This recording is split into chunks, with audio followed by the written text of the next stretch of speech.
किसान भाइयों, कल अच्छी बारिश पड़ी, परसों भी दोंगड़ा हुआ, आज भी मौसम सुहाना है। आज तो मुझे 8 बज गए घर से निकलने में, कई वीडियो की एडिटिंग करनी पड़ी। तो भाइयों, जैसे ये बारिश पड़ी, गन्ना बंधा हुआ था, हवा में झुकड़ा गया। 3 दिन में ये बैंड ले जाएगा अगर नहीं उठा। तो भाइयों, जैसे ये गन्ना पड़ा है, इसको ठेकेदार जो भी है उससे बंधवाएं, नौकर से बंधवाएं, या खुद खेत में बढ़ के ढाटा मार लो एक चद्दर सी का, तैमंद से का। तो इन मेढों को तो हम अपने आप भी बांध सकते हैं। हमारे पुनीत बबलू कल लगे रहे जो मेढे गिर गए थे, क्योंकि कई बार दोबारा गन्ना बंधा ही नहीं आता और बंधैया जो है एक मेढे के लिए आएगा नहीं। तो एक आध मेढे को तो अपना आप शुद्धा कर लें, क्योंकि अगर ये पड़ा रह गया ना तो इसे गिद्दड़ भी नुकसान करेंगे, चूहे भी खाते हैं, और बैंड आने के बाद में वज़न भी कम होता है। तो कृपया अपनी चीज़ है, अपना काम करें।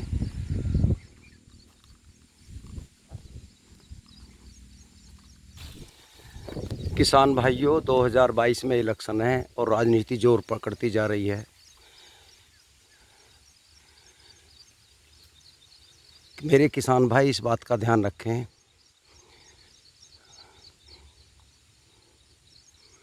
जो इलेक्शन लड़ेगा वही जीतेगा, वही हारेगा। अपने दिल पर ना लें। कुछ मेरे भाई पार्टी पॉलिटिक्स के चक्कर में फंस जाते हैं और एक दूसरे से दुश्मनी पाल लेते हैं बिना मतलब। तो भाइयों, इस चीज़ से बचें।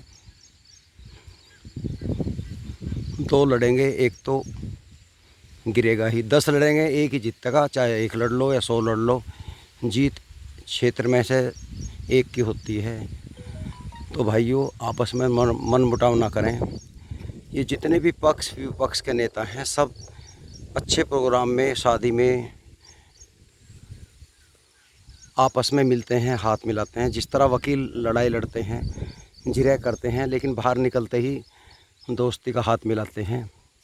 और हम लोग जो हैं दिल पे ले जाते हैं और फिर मुच्चों की लड़ाई समझ के आगे बढ़ जाते हैं, जिसमें हमारा बहुत बड़ा नुकसान होता है। आपने बहुत गाँव में सुना होगा कि उस घर में 4 मर गए, उसमें 6 मर गए, और पता लगा ये सब घर के ही थे, ख़ानदानी थे। तो एक ख़ानदानी दुश्मनी बढ़ गई बिना मतलब।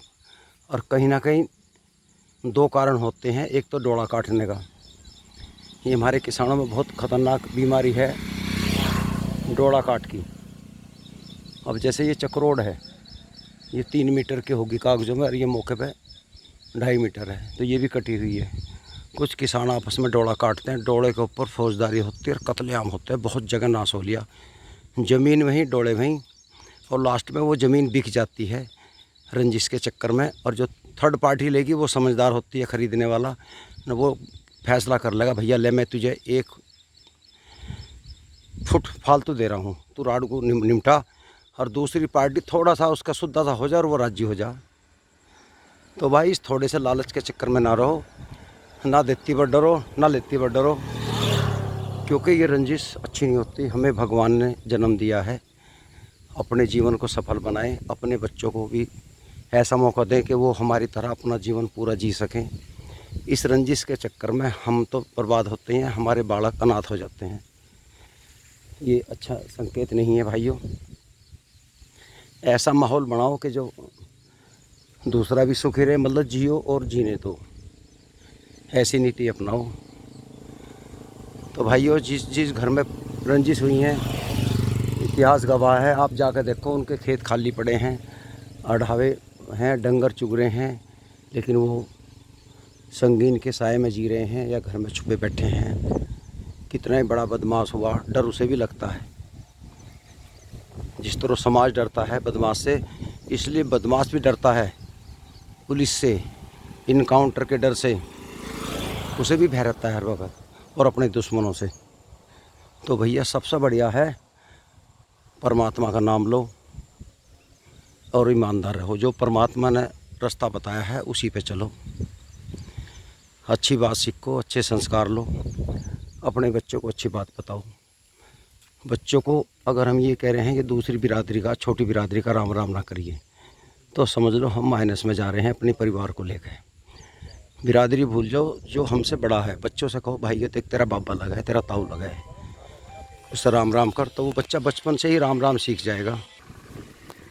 तो भाइयों मेरा तो यही निवेदन है, वोट जिसे मर्जी दे लो, कोई मैं आपको नहीं कहता कि कोई मेरा रिश्तेदार से दो, लेकिन उससे फ़र्क नहीं पड़ता, लेकिन आपस में बुराई मत करो। आप बीजेपी में हो, लोकदल में हो, कांग्रेस में हो, सपा में हो या आंदोलन के साथ हो रहो, लेकिन किसी की बात सुन के गुस्सा मत करो।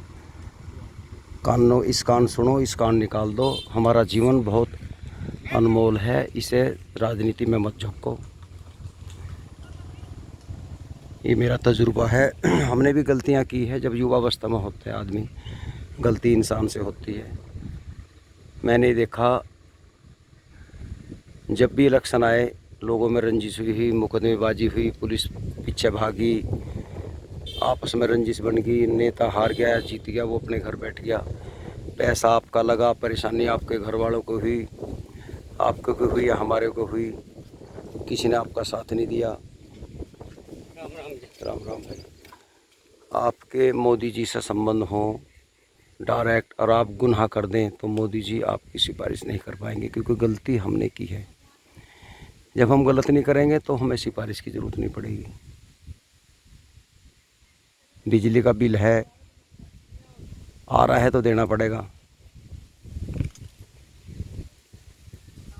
चोरी मत करो, कोई फ़ायदा नहीं है। कम खा लो, कल को छापा पड़ गया, बहुत लोगों के छापे पड़े हैं, और भाई 20-20, 30-30 हज़ार रुपया पेनल्टी देनी पड़ी है बहुत लोगों को। तो इसलिए मेरा कहना ये है, बात दिल पर मत ले जाओ। हम खेती कर रहे हैं, खेती मन लगा के करो। कोई जॉब कर रहे हैं, मन लगा के करो। पढ़ाई कर रहे हैं, मन लगा के करो। रही भाव की बात, भैया जब तक हम अपनी फसल कम नहीं करेंगे, भाव नहीं बढ़ेगा। किसी को कोस लो, नहीं काम चलेगा। अब ये किसान भाई हैं, अढ़ावा खड़ा है, लोग चाहे इन्हें कुछ भी कह दें, बुराई कर लें, अगर सभी किसान इसी तरह खेती करें तो एक समय वो आएगा, हमारा गन्ना खरीदने वाला अपनी लेबर भेजेगा, भाई गन्ना पैदा कर, हमें ज़रूरत है। इस अढ़ावे को हम पड़वा रहे हैं अपनी लेबर पे। लोग तो मेरी बात को मजाक समझेंगे, लेकिन वो जब होगा, हमारे चौदोराला फैक्ट्री है, 1,30,000 कुंटल डेली गन्ना पेलती है, और भाइयों 6 महीने में बड़े जुदों में फैक्ट्री बंद होती है, इतना गन्ना आता है। अगर इस तरह का गन्ना होगा तो शायद फैक्ट्री 2 महीने भी ना पकड़े, और एक साल जब सीजन ख़राब हो जाएगा फैक्ट्री वालों का, तो ये अगली साल आपके दर पर आएंगे, कहेंगे भाई किसान भाइयों गन्ना बढ़ाओ, हम मरे। लेकिन कुछ किसान, क्या हम भी हैं इसमें गलती कर रहे हैं, क्योंकि हमारा जो पालन पोषण है परिवार का फसल से होता है, इसलिए हम अधिक पैदावार करने की कोशिश करते हैं। तो भाइयों हम कहते हैं सरकार चीनी का निर्यात नहीं कर रही, तो कहाँ से करे सरकार, जब दूसरे देश में भी ये हाल है, वहाँ भी इतना ही माल है। तो भाइयों समझो, कुछ मेरे भाई कहेंगे आप तो मोदी जी के पक्ष ले रहे हैं। अरे पागलों मूर्खों, मैं पक्ष नहीं ले रहा, मैं तो ईमानदारी की कह रहा हूँ। मेरी माई से तुम कुछ भी कर लो, झेरे में गिरो, मेरे फ़र्क नहीं पड़ता, लेकिन मैं एक समझदारी की बात कर रहा हूँ। सभी इतने होशियार है, आगे की बताने लगे हैं। तो भाइयों ये सच्चाई है, हम 150 कुंटल निकाल लें या 500 निकाल लें, लोग कह रहे हैं 1 एकड़ में 1000 कुंटल मैं पैदा कर रहा हूँ, उसकी हिरस में हम भी कोशिश करते हैं, अंधाधुंध खाद वगैरह डालते हैं। अब बताओ, हमने 1 कुंटल पैदा करा, रेट चल रहा कोल्लू है 250 रुपये का, और 200 रुपये कुंटल हमारी लागत आ गई, तो हमसे पागल कौन है। 50 रुपये के चक्कर में अपनी मजदूरी भी खो दी और सारी साल मंडे रहे। इससे तो कहीं ड्राइवरी कर लो, किसी को पानी पियाने का भी ठेका ले लो, सुथरे नगद आ रहे, महीने में बच रहे। बाबूजी के बाबूजी इस खेती में बिल्कुल पागल हो गया किसान, कुछ नहीं पता, सांप खा जा, ततैये खा जा, महड़ की मक्खी चिपट जा, गिद्दड़ पाट गिरे, सांप डस ले, कोई डर नहीं, लेकिन पागलिया में डर है। और किसके लिए कमा रहा? फैक्ट्री के लिए। और फैक्ट्री पे क्यों कर रहा? कि हिसाब लगा रहा, भाई मुझे बालक की शादी भी करनी है, वो भी है, बात उसकी भी सही है। लेकिन कुछ दूसरी फसल बोलो। सरसों का रेट इतना महंगा है, तेल महंगा हो गया, रो रहे महंगाई को, किसान भी रो रहे। बस वो महंगी कैसे होगी? वो तो हमने तम नहीं करी जब बोते ही नहीं। मैं तो उनको 5 बीघे सरसों बो, अच्छी लागत लगाओ, 10 कुंटल पैदा कर लो, 60,000 की है। सरसों के बाद में चारा बोलो, चारा बढ़िया होगा। अगर 200 के भाव भी गया और अच्छी चारा 30 कुंटल हो गया तो 5-6 हज़ार का वो हो गया। 1,000 रुपये भी का खर्चा काट दो, 4 भी बच गए तो बचत है वो। उसे जुवार आपकी निमट जाएगी जून में, क्योंकि अगत्ती बोई है फरवरी की सरसों कटे पीछे, उसमें धान लगा लो। धान भी महंगा सौदा, छोड़ दो इसे भी, दोबारा चारा बोलो, या फिर ढांचा बो दो, खेत में दम पड़ेगा चारे के बाद, असो जी कर लो। आप जो 10 बीघे में पैदा ले रहे हो वो आपकी 5 बीघे में हो जाएगी, क्योंकि टंच विधि से अगर बोते हो सीधे गन्ने को आज 400 रुपये कुंटल खरीद रहे हैं दिल्ली से आकर लोग। लेकिन गन्ना सीधा होना चाहिए, लंबाई से कोई मतलब नहीं, चाहे वो 11 फुटा हो या 6 फुटा हो, सीधा गन्ना हो, मुड़ा ना हो, कीड़ा ना लग रहा हो, खरीद कर ले जा रहे हैं। आप ये फसल भी बो सकते हो, लेकिन फसल चक्र बनाओ भाई। किसान, मैं तो कह रहा हूँ, हमने भी बोनी छोड़ दी सरसों, अब हम भी बोएंगे 2 बीघे, चाहे 2 बीघे बोलो। बताइए, जितना भी तेल ले रहे हैं, चाहे बाबा रामदेव का ले लो, किसी का ले, बाबा क्या सरसों बो रहा, जो भी बाज़ार में से खरीद रहा। तो भाई प्योर चीज़ अपने घर की खाओ। पीली सरसों बोलो, चाहे वो बीघे में 1 कुंटल निकला, 2 कुंटल होगी तो मान लो हमारा साल भर का खर्चा 4 कनस्तर तेल का, मतलब 30 किलो का लगा लो, चलो 2 कनस्तर का, तो 30 किलो तेल कितना ही बाज़ार से प्योर ले लो, हर चीज़ में मिलावट है। ये जो फैक्ट्री लगा रखी, जो ईमानदार है भुक्का मर रहा, और जो ये 20-20 लाख की गाड़ी में घूम रहे हैं फैक्ट्री मालिक, ये सब नंबर 2 का काम कर रहे हैं। आज नंबर 1 का किसान तो किसान है, काम जो बिजनेस है। और किसान भी तलाश में नंबर 2 का करे क्या? थोड़ी सी पत्ती ले जाएगा, थोड़ा सा 2 अंगल घोड़ा काट देगा गंडे में, तो इससे क्या गुजारे हो रहे? तो भाई मजबूरी है। तो भाइयों, मेरी बात अच्छी लगी हो तो ज़रूर आगे बढ़ो, ईमानदार रहो, और भैया राजनीति से बचो। सबकी हाँ कर लो, नेताओं की। नेता नु कहो ना, चल हमारे क्या लो, हाँ चलना 1000 आदमी, बिल्कुल ना जाओ, जहाँ झगड़े की बात हो।